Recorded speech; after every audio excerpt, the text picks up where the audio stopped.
नमस्कार दोस्तों, मैं आनंद आप सभी का स्वागत करता हूँ हमारे चैनल लीगल शिक्षा ऑफिशियल पर। तो दोस्तों, आज के वीडियो में बात करेंगे आईपीसी सेक्शन 48 के बारे में, यानी जलयान के बारे में बताती है आईपीसी की धारा 48 यानी परिभाषा।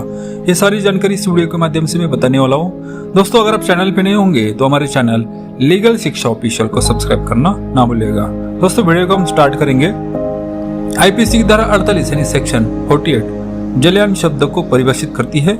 आइए जानते हैं कि आईपीसी की धारा 48 जलयान के बारे में क्या बताती है। आगे बात करते हैं। भारतीय दंड संहिता यानी इंडियन पेनल कोड जुर्म यानी ऑफेंस और उसकी सजा यानी पनिशमेंट के बारे में जानकारी देती है।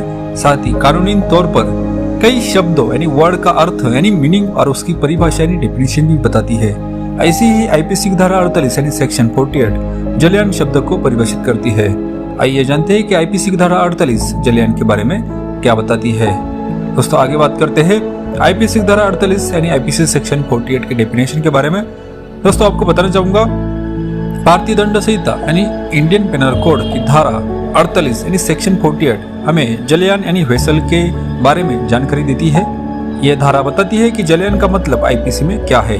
आईपीसी की धारा 48 के अनुसार जलयान शब्द यानी वर्ड किसी चीज का द्योतक यानी डोनर्स है जो मानव यानी ह्यूमन के या संपत्ति यानी प्रॉपर्टी के जल यानी वाटर का द्वारा प्रवहन यानी कन्वेंस के लिए बनाई गई हो। आगे बात करते हैं, ये होती है आईपीसी। दोस्तों, भारतीय दंड संहिता यानी Indian penal code IPC Bharat में यहाँ के किसी भी नागरिक यानी सिटीजन द्वारा किए गए कुछ अपराधों यानी सर्टन ऑफेंसेस की परिभाषा यानी डेफिनेशन और दंड यानी पनिशमेंट का प्रावधान यानी प्रोविजन करती है।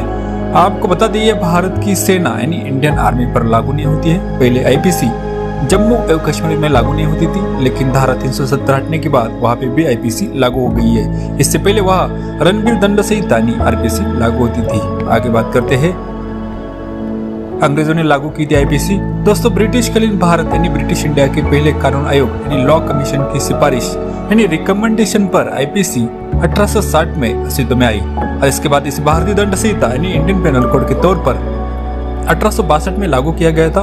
मौजूदा दंड संहिता को हम सभी भारतीय दंड संहिता 1860 के नाम से जानते हैं। इसका खाका लॉर्ड मैकॉले ने तैयार किया था। बाद में समय समय पर इसमें कई तरह के बदलाव किए जाते रहे। दोस्तों, आज के वीडियो में हमने बात किया है आईपीसी सेक्शन 48 के बारे में।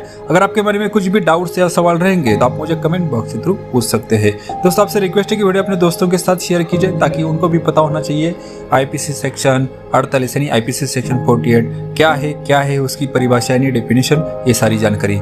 दोस्तों, आज के वीडियो में बस इतना ही। मिलते हैं नेक्स्ट वीडियो के साथ। तब तक के लिए आप अपना ख्याल रखें, खुश रहे। धन्यवाद। जय शिवराय।